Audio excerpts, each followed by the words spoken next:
right after my Disrupt HR presentation, I had a number of individuals come up to me and say, we want to put emotional intelligence in our performance management tools and metrics. How do we make that actually happen? And it's an excellent question to be asking, because a big problem within our organizations is that emotional intelligence remains this touchy-feely sort of out there thing that we talk about, but we're not actually measuring it.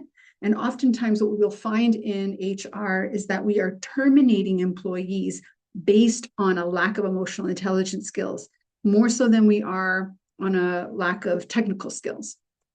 So when we're looking at making this a strategic initiative within your organization, there are multiple steps that we have to follow. And the first step we have to follow is making it a priority initiative and giving it the resources and due diligence that it needs.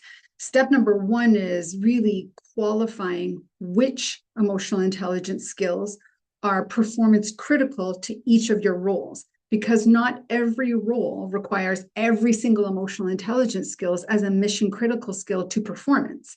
So we want to make sure we're measuring what's important for the specific role.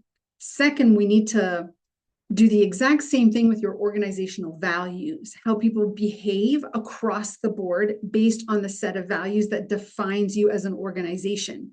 And we want to make sure that we are also clarifying the behaviors that are your culture in action, defined by emotional intelligence skills.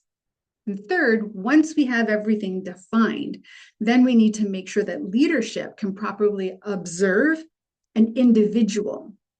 Every emotional intelligence skills has a series of behaviors that we would see in action that says this person is using this skill to proficiency. So then we can measure it. It's either poor proficiency because they're not doing the behaviors, good proficiency because they often do the behaviors, or excellent proficiency because every time or almost always they are doing the behaviors of that emotional intelligence skill. And once we have consistent, fair observation skill sets in leadership, then we know that we have really high quality metrics around emotional intelligence within our workplace.